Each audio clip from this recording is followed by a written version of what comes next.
Gece düştü, nefes aldı divarlar.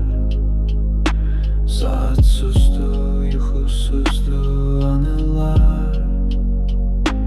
Pencereden baktım boşluğa bir an. Seni yok, öz kölgemi tanıdım o an. Sükutla danıştım, dilim yok idi.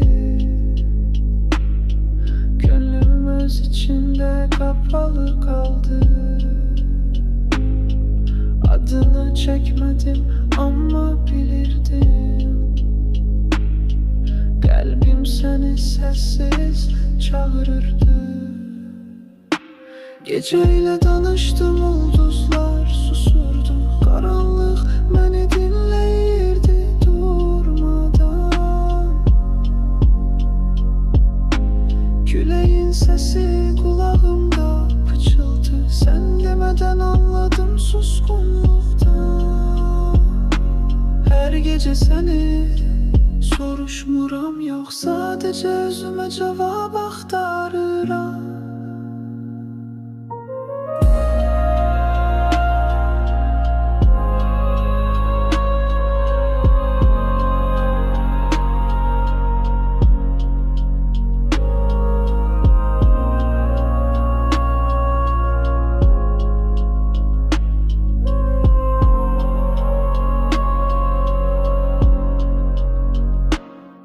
Küçeler yuxuda, pəncərələr sönür.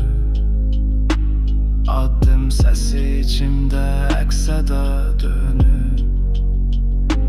Ayaq izlərim geri dönmür artıq. Düşüncəmdə yorulub səni axtarmaqdan.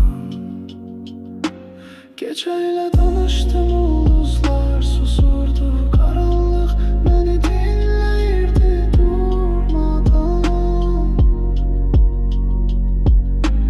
Küləyin səsi kulağımda pıçıldı. Sən demədən anladım suskunluqdan. Hər gecə səni soruşmuram, yox sadəcə özümə cavab